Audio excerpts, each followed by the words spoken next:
빌립보서 짧은 말씀이지만 사도 바울이 감옥에서 쓴 편지 빌립보서의 말씀을 순서대로 전하고 있습니다. 오늘은 빌립보서 3장의 마지막 부분을 설교합니다. 설교 제목은 눈여겨 보아야 할 삶. 특별히 오늘 읽은 본문 가운데 첫 번째 절이었던 빌립보서 3장 17절 말씀을 묵상하면서 17절 말씀 가운데 내용을 설교 제목으로 설정하였습니다. 사도 바울이 감옥에 갇혀서 빌립보 마게도냐 지역의 빌립보 교회 성도들에게 이렇게 인사를 합니다. 형제들아, 믿음 안에서 한 가족이 된 형제들아, 너희는 함께 나를 본받으라. 그리고 너희가 우리를 본받는 것처럼 행하는 자들을 눈여겨보라. 어려운 말이 하나도 없는데 그래도 한 번 더 살짝 좀 집중하면서 뚫어져라 쳐다보셔야 됩니다. 형제들아, 너희는 함께 나를 본받으라. 그리고 너희가 우리를 본받는 것처럼 또 너희를 따라서 행하는 그런 사람들을 눈여겨보라.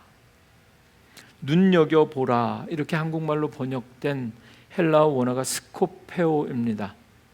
주의 깊게 관찰하고, observation, 관찰하고, 그리고 자세히 들여다보면서 그대로 따라해라, 이런 내용입니다. 오늘 본문 통해서 하나님의 동역자들, 오늘 선교의 달 마지막 주일을 마치면서 이제 선교의 달 반 지나고 8월도 또 한 달 더 우리가 선교적인 사명을 위해서 집중하고 달려가야 할 터인데, 우리는 하나님의 동역자들이다. 너희는 하나님의 바치고 하나님의 집이다. 1년 내내 예배 때마다 우리가 우리의 입술로 고백하면서, 특별히 이 선교의 달에는 그냥 하나님의 동역자가 아니라 하나님의 선교를 함께하는 하나님 선교의 동역자들, 그들에게 주시는 오늘 귀한 말씀, 묵상한 대로 은혜 주신 대로 나누고자 합니다. 우리가 눈여겨보아야 할 사람들이 어떤 사람들인가, 그리고 오늘부터 새로 시작하는 한 주 앞으로 우리가 정말 집중해서 관찰하고 주목하고 우리의 눈을 어디에다 두어야 하는가. 오늘 말씀을, 짧은 말씀이지만 이 빌립보서 3장의 마지막 절까지를 묵상하면서 우리가 잘 주목해서 눈여겨보아야 할 사람들, 그들의 인생을 세 가지로 여러분들에게 소개하려고 합니다. 첫 번째는 바울과 같은 사람들, 바울과 같은 사람들을 눈여겨보아야 한다. 다시 한번 17절 말씀을 소개합니다. 형제들아, 너희는 함께 나를 본받아라. 그리고 너희가 우리를 본받은 것처럼 그와 같이 행하는 자들을 눈여겨보라. 이 빌립보서 3장 17절 말씀을 정말 최근에 새롭게 번역된 새한글 성경으로 읽어드리려고 합니다. 여러분은 다 함께 나를 그대로 따라하는 사람이 되십시오. 형제자매 여러분, 여러분이 우리를 본보기로 삼았듯이 그렇게 살아가는 다른 사람들을 잘 보십시오. 예수를 믿는다는 것은 무엇일까요? 가정에서도 가장 좋은 교육은 무언가를 가르치려고 하기 전에 보여주는 것이 가장 귀하다고 하죠. 굳이 따라하라고 강요하지 않아도 보게 되면 본 것이 나에게 영향을 주게 되기 때문일 겁니다. 예수를 믿는다는 것은 맨 처음에 예수를 만난 사람들, 복음서에 기록된 그 제자들의 이야기, 예수님을 보고 그대로 따라한 사람들, 그리고 오늘 이 빌립보서를 쓴 바울과 같은 사람은 예수님 살아계실 때 직접 만난 사도는 아니었지만 부활하신 주님을 보고, 부활하신 주님을 만나고 그 보았기 때문에 본대로 따라한 사람들. 신앙생활을 하는 것도 우리가 골방에 갇혀서, 오늘도 아마 여러분들 참 귀하게 나오셨습니다. 집에서 TV나 유튜브로 오늘 저녁에도 전 세계에서 제일 좋은 말씀 들으실 수 있고, 저녁 때 가정별로 개인적으로 부흥회 다 하실 수 있고, 그런데도 우리가 이렇게 성전에 나와서 함께 예배하는 것은 우리가 유튜브로 볼 수 없는 것을 하나님께서 주일마다 성전에 모일 때마다 우리에게 보여주신다는 믿음이 있어야 됩니다. 하나님의 동역자가 된다는 것은, 사도 바울은 고린도전서를 읽어보면 끊임없이 오해하기 딱 좋은 말씀인데요, 나를 본받으라고 이야기합니다. 내가 너희에게 권하노니 너희는 나를 본받는 자가 되라. 고린도전서 4장 16절, 고린도전서 11장 1절, 내가 그리스도를 본받는 자가 된 것 같이 너희도 나를 본받는 자가 되라. 사도 바울처럼 그렇게 말할 수 있는 그런 목사가 되었으면 좋겠는데, 사실 이 말씀 읽으면서 여러분들에게 뿐만 아니라 집에서 아들에게도 나처럼만 믿어라, 이렇게 말할 수 있을까? 오늘 주보에 김하율, 파라과이 선교 함께하는 김하율 청소년부 이렇게 소개했는데 제 아들입니다.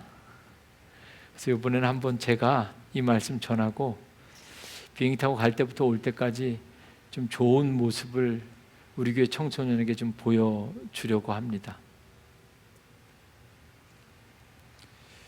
누군가에게 나를 좀 본받아라, 나를 잘 살펴보고 내가 하는 말과 행동을 그대로 따라해라, 이렇게 말할 수 있는 건 엄청난 자신감이거나 교만이죠.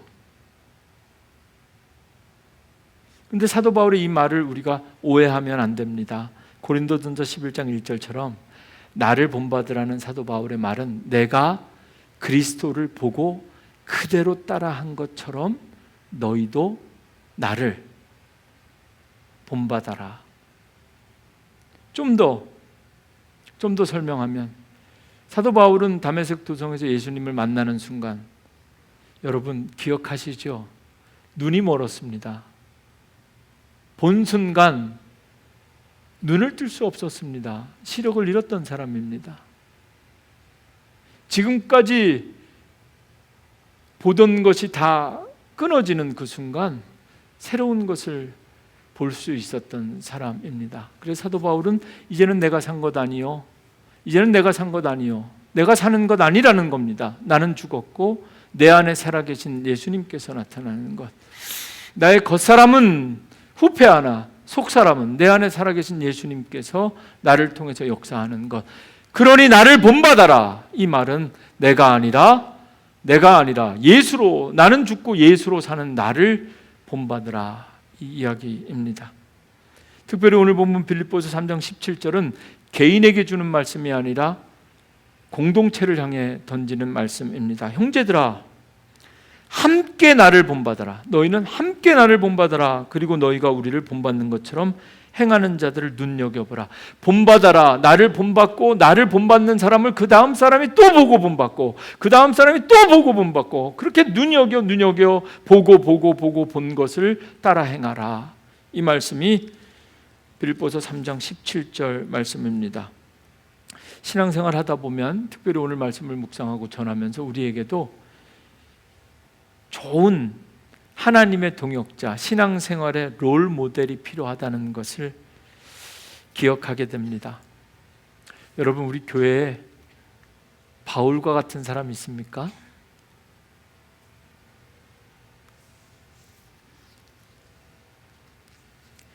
우리가 고백하든 고백하지 않든 모든 사람은 소셜, 신앙적이든 사회적이든 활동을 통해서 인간은 누군가에게 영향을 주고 받으며 삽니다. 특별히 신앙생활 하면서 눈여겨볼 만한 사람, 사도 바울처럼 본받을 만한 사람, 하나님의 선교적 동역자들이 되기 위해서 오늘 우리가 눈여겨봐야 될 사람, 이 말씀 첫 번째, 사도 바울과 같은 사람을 우리 삶 속에 적용하면서 여러분들에게 좀 권면하고 싶습니다. 여러분 교회 나오실 때마다 여러분들 정말 기도는 이분처럼 해야지, 예배는 이 사람처럼 드려야지, 교회 일은 이렇게 하는 거지, 주일은 이렇게 지키는 거지.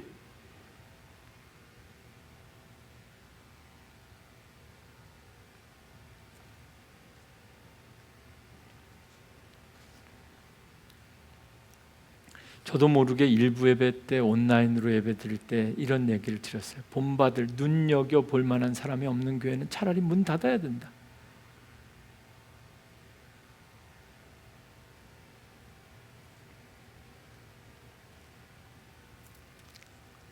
교회 나오실 때마다 누구를 본받아야 하는가? 사실 하나님께서 세우신 주의 종들도 본받을 만한 사람이어야 합니다. 그리고 우리가 주고받는 직분들, 집사든 권사든 장로든 본받을 만한 사람들이어야 합니다. 여러분들에게 권면합니다. 오늘도 성전을 떠나시기 전에 그냥 왔다 가시는 건 아니라 내가 본받을 만한 사람이 우리 교회 누구인가 한번 좀 찾아보십시오. 그리고 성령께서 용기 주시면 고백하십시오. 내가 당신의 기도를 본받고 싶습니다.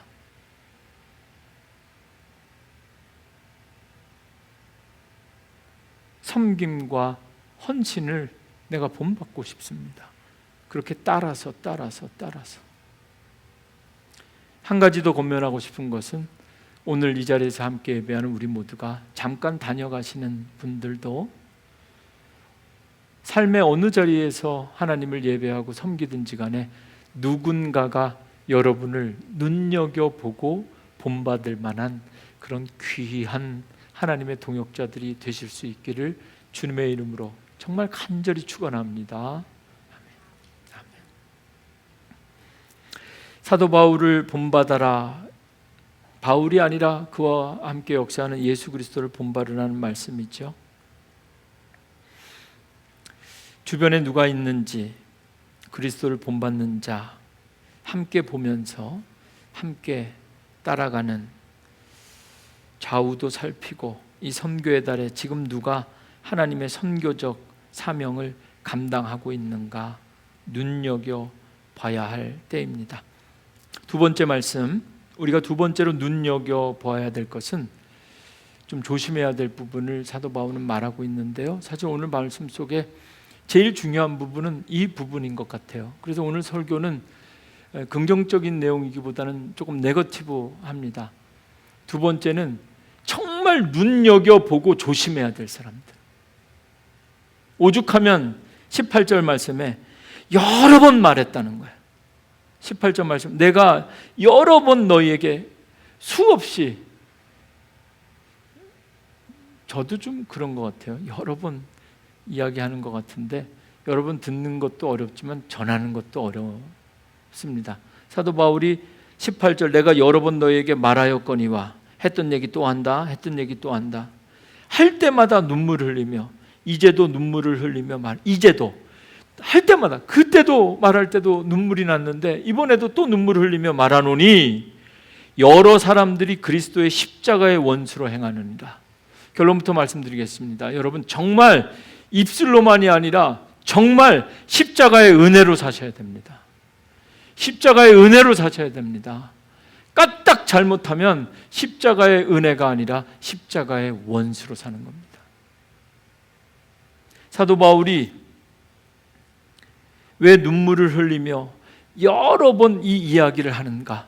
도대체 우리가 오늘 이 말씀을 통해서 두 번째로 눈여겨보아야 할 십자가의 왼수들은 누구인가?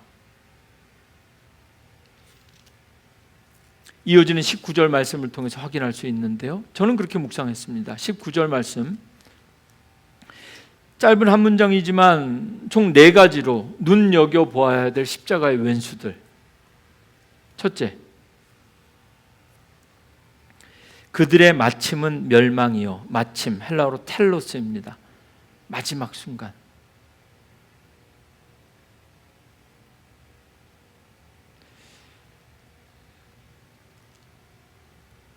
인생의 마지막 순간을 눈여겨 보셔야 됩니다. 저는 이번에 우리 정권사님 장례를 준비하면서 우리 정권사님은 살아계실 때 제게 주신 은혜보다 돌아가시면서 제게 주신 은혜가 훨씬 더 컸습니다. 정말 눈여겨 보게 되더라고요. 오늘 사도 바울은 마침, 헬라어 텔로스, 인생이든 하나님의 역사든 그 마지막 순간을 눈여겨보라. 십자가의 원수들은 마지막은 멸망이다. 믿음으로 살면서 조금 억울할 때도 있고 배 아플 때도 있고 믿지 않는 사람들이 더 잘 되는 것 같고 늘 내가 가진 믿음 지키려고 노력하는 것이 손해보는 것 같지만 여러분 눈여겨보십시오. 절대로 그렇지 않습니다. 절대로 하나님과 말씀은 배신하지 않습니다. 우리가 잘못 보는 겁니다. 잘 사는 것 같고 더 건강한 것 같고 더 많은 것을 가진 것 같으나 다시 눈여겨보셔야 됩니다. 절대로 그렇지 않습니다. 그들의 끝을 보십시오. 멸망입니다. 십자가의 원수로 사는 사람들을 그들의 인생의 결론은 멸망입니다. 지금이 아니라 마지막에 우리의 인생이 어떻게 될 것인가? 십자가의 원수로 사는 사람들은 그들의 끝이 멸망이고 십자가의 은혜로 사는 사람들은 그들의 끝이 영생이니라. 성경이 우리에게 약속하신 복음입니다. 두 번째로 그들의 신은 배, 코일리아, 헬라어로 코일리아라는 단어가 여기 쓰였는데요. 그들의 신은 배, 한국말로 이렇게 말하면 말씀을 처음 듣는 분들은 이게 신이 무슨 신이고 배가 무슨 배인지 잘 모를 수도 있는데요. 신은 God, 신이고요. 배는 이 배입니다. 그래서 이 코일리아라는 헬라어는 정확하게 어떤 성경에 참 많이 여러 번 나오는데 아랫배를 의미하기도 하고 식도를 의미하기도 하고 그래서 이 헬라어 학자들이나 신약학자들은 이 배로 번역된 코일리아는 복부 전체를 의미하는 것이다 이렇게 해설하고 있는데요. 오늘 본문에서 바울이 말하는 배는 코일리아, 인간의 욕망 전체를 의미하는 단어입니다. 우리가 눈여겨보아야 될 십자가의 원수들이 어떤 사람이냐면 이 십자가 없이 사는 사람들이 아니라 십자가의 능력을 잘못 사용하는 사람들. 사도 바울은 늘 바리새인이나 사두개인들과 같은 율법학자들과 늘 논쟁을 많이 했는데요. 이 율법적으로 사도 바울 시대에 빌립보 교회에도 율법을 강조하는 사람들이 있었죠. 율법을 강조하는 사람은 늘 먹는 것 따집니다. 정한 것, 부정한 것. 이거 오늘날 우리 삶으로 적용하면 뭘까요? 술, 담배 이런 거. 요즘은 그런 분들이 전혀 없으시더라고요. 예전에는 목사님 술 먹어도 됩니까? 이렇게 질문하는 분들 계셨는데 술 먹어도 됩니까? 요즘은 그냥 뭘 그런 걸 목사님에게 물어보면 알아서들 다 하시는 것 같아요.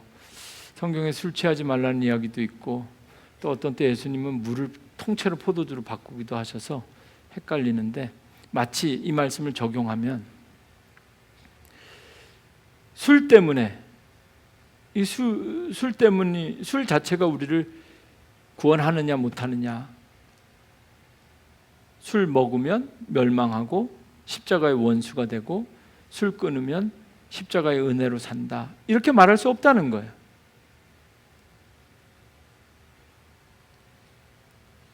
율법을 중요히 여기는 사람이 율법적인 규율에 따라서 먹어야 될 것, 먹지 말아야 될 것, 이렇게 구분해서 하면 그거야말로 하나님을 믿는 것이 아니라 그 너희들이 구별한 그 부정한 것, 정한 것이 들어가는 그 배를 믿는 것 아니냐, 지금 이렇게 이야기하는 겁니다.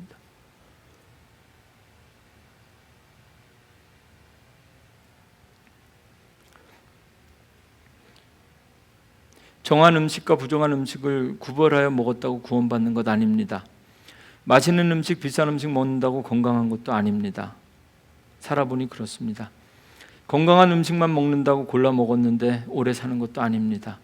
율법적 판단에 따라 음식을 취하는 것이 예수를 믿는 것 같지만 사실 자신의 스타믹, 배를 믿는 신으로 믿는 십자가의 원수들이다, 이렇게 사도 바울은 말하고 있습니다. 자신의 배만 채우는 사람들, 물고기 2마리로 5,000명을 먹이는 사람들이 아니라 5,000명이 먹을 것을 혼자 먹는 사람들.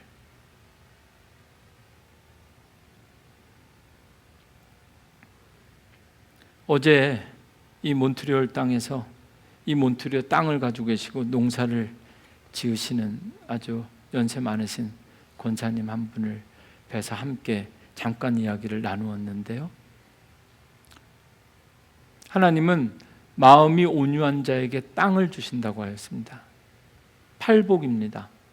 정말 우리가 살아가는 이 세상에 땅은 마음이 온유한, 여러분들 땅 사고 싶으면 마음이 먼저 온유하셔야 됩니다. 마음이 온유하지 않은 사람들이 땅 사고 집 사면 세상이 이렇게 복잡해지는 겁니다. 자기 배만 믿고 채우기 때문에. 한 평 땅에서 무엇을 심든 거기서 나오는 걸 한 가족이 다 못 먹는다는 거예요. 아무리 목사가 설교 30배, 60배, 100배 해도 믿지 않지만 농사를 접은 사람은 30배, 60배, 100배 아무것도 아니라는 걸 매번 씨를 뿌릴 때마다, 열매를 거둘 때마다 뼈저리게 느낀다는 거예요.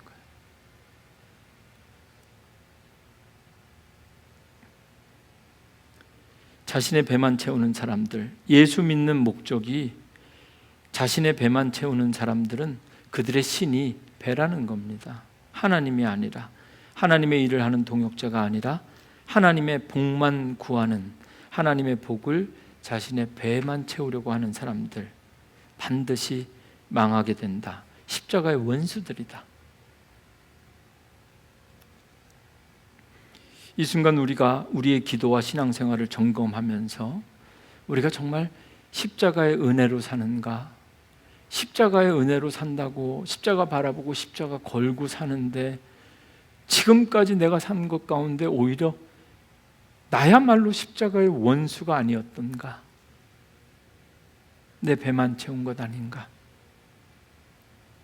세 번째, 그 영광은 그들의 부끄러움에 있고, 율법주의자들이 영광스럽게 여긴 것 가운데 할례 같은 것, 스티그마, 몸에 어떤 흔적 가지고 음식을 나누는 것 가지고 구원받는 것 아닙니다.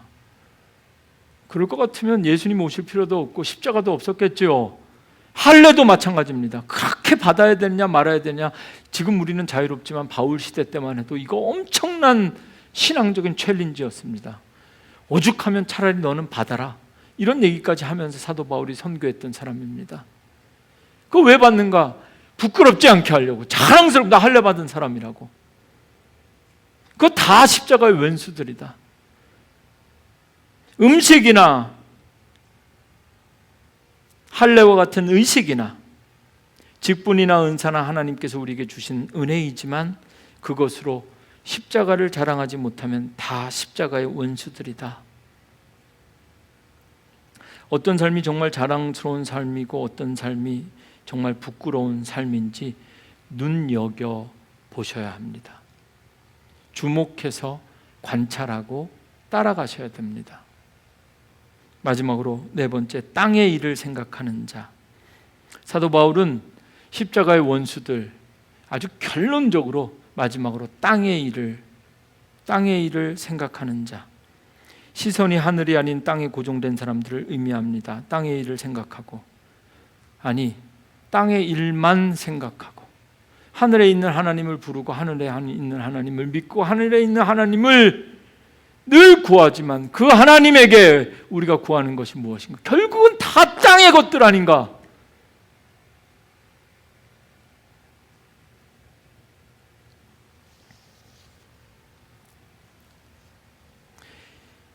십자가의 원수로 살아가는 사람들은 십자가를 모르고 또는 십자가를 몰라서 십자가를 대적하는 사람들을 가리키는 표현이 아니라 십자가를 알면서도 그냥 목에만 걸고 사는 사람들, 형식적인 신앙인들, 십자가에 대해서 말하지만 말과 행동에 십자가가 전혀 나타나지 않는 사람들, 교회 출석하지만 하나님의 일을 감당할 수 없는 사람들, 예배를 통해 늘 은혜는 받지만 그 은혜를 나누지는 못하는 사람들, 만들지는 못하는 사람들, 기도는 하지만 끝까지 자신의 뜻만 이루어지기를 고집하는 사람들, 어쩌면 사도 바울은 지금 오늘 말씀을 통해서 이런 모든 사람들을 땅의 일에만 집중하는 사람들, 십자가의 원수들이다, 눈여겨봐라. 십자가의 정신은 세 가지입니다. 자기를 비우는 것, 자기 비움과 자기 낮추는 것, 겸손과 순종, 그리고 자기를 부인하는 것, 비아 네가티바의 길, 끝까지 나를 부인하는 것. 이제는 내가 아니라 예수로 사는 것. 이게 안 되면 다 십자가의 은혜로 사는 것 같지만 사실은 다 십자가의 원수들이다. 제 말이 아니라 오늘 말씀을 전하는 사도 바울의 말입니다. 신앙생활은 복받기 위해서 하는 게 아니라 구원받기 위해서 하는 겁니다. 아멘입니까? 신앙생활은 고난을 피하기 위해서가 아니라 고난을 이기기 위해서 하는 겁니다. 그리스도인들도 실패할 수 있는데요, 고난이 그리스도인들의 실패가 아닙니다. 우리가 늘 고백하고 경험하는 것처럼 고난은 더 큰 은혜입니다.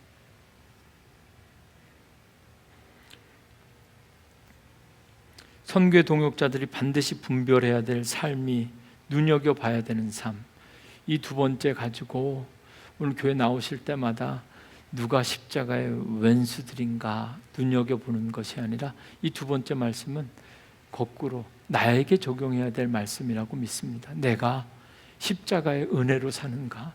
십자가의 원수는 아닌가? 땅에 살지만, 땅을 밟고 서 있지만 땅이 아니라 늘 하늘의 거룩한 것을 구하고 관심하고 하늘의 뜻을 이루려고 노력하는 사람들.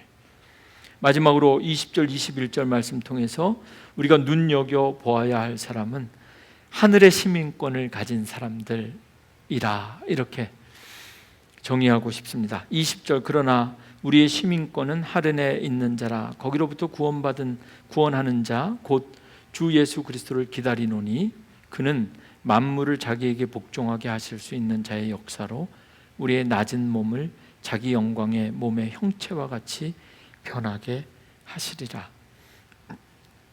빌립보 지역이 위치한 이 마게도니아는 특별히 바울도 로마의 감옥에 갇혀 있죠. 지금 로마가 이 마케도니아 그리고 빌립보 지역을 완전히 통치하고 식민 지배하고 있었습니다. 그래서 빌립보에 있는 사람들이 로마의 이 절대적인 주권과 통치 앞에서 온전한 국민의 주권을 누리지 못하고 있었는데요, 기원전 167년부터 실제로 빌립보 지역은 로마의 식민 지배 아래 있었습니다. 그런데 한 130년 정도 그렇게 식민지 지배를 받다가 BC 31년, 역사적으로는 악티움 전쟁이라고 하는데요, 옥타비아누스 안토니우스라는 로마 황제가 패퇴시키고 전쟁을 하게 되는데, 그 전쟁에서 이 빌립보 지역의 사람들이 로마 군사력을 돕게 됩니다. 그래서 그 전쟁을 이긴 로마가 이기자마자 다른 지역들과는 달리 빌립보 지역의 사람들에게만 무엇을 줬냐면 로마의 시민권을 줬습니다. 당신네들은 식민 지배 하에 있지만 우리와 전쟁을 함께 싸우며 새로운 왕권을 세우는 데 도움이 됐기 때문에 로마의 시민권을 줬. 지금 그것을 바울이 알기 때문에 이 이야기하는 겁니다. 빌립보 사람들이 이제는 우리가 로마 시민권을 받았으니까 뭐 좀 된 것 같고, 시민권만 준 것이 아니라 자치권을 주었기 때문에 그거 가지고 빌립보 사람들이 내가 좀 뭔가 된 것 같고 이 땅에서 좀 목에 힘 좀 들어가는 것 같고 파워를 가지고 있는 것 같은 그 사람들을 향해서 오늘 마지막 눈여겨봐라. 그거 아무것도 아니다. 정말 우리에게 중요한 것은 내가 지금 하늘의 시민권을 가지고 살아가는가.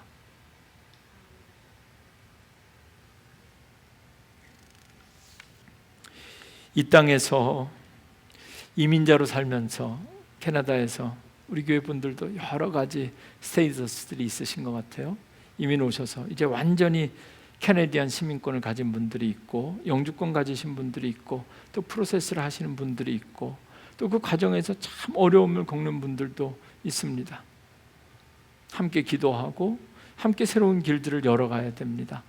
오늘 말씀을 통해서 그러나 정말 중요한 것, 우리가 눈여겨보아야 될 것, 이 땅에서 그것 없으면 정말 죽을 것 같고 막히는 것 같고 완전히 인생 끝나는 것 같고 쫓겨나는 것 같지만 사도 바울은 눈여겨봐라, 눈여겨봐라. 정말 너희에게 중요한 것 하늘의 시민권이다. 이 이야기를 하고 있습니다. 무엇보다 하늘 시민권을 가진 사람의 특징을 오늘 본문은 딱 이렇게 표현하는데 이것만 소개하고 마칠게요. 20절에 보면 우리의 시민권은 하늘에 있는지라.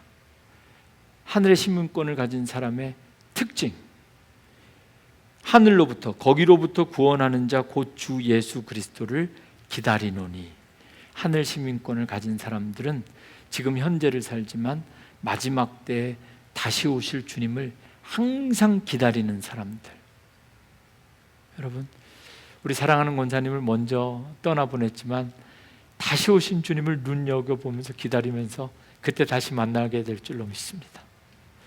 우리 멀리 떠나는 것 같지만 바라기는 다시 오실 주님 다시 오시기 전에 그 전에도 우리 다시 만날 수 있는 기회 주실 줄로 믿습니다. 오늘 잠깐 처음 방문하고 이곳을 떠나가시는 분들에게도 우리가 눈여겨보아야 할 것, 반드시 다시 오실 주님을 바라보면서 주님께서 다시 오실 때 하나님의 나라에서 우리가 지금보다 더 귀하고 복된 모습으로 변화되어 다시 만날 수 있기를 주님의 이름으로 축원합니다. 기도하겠습니다.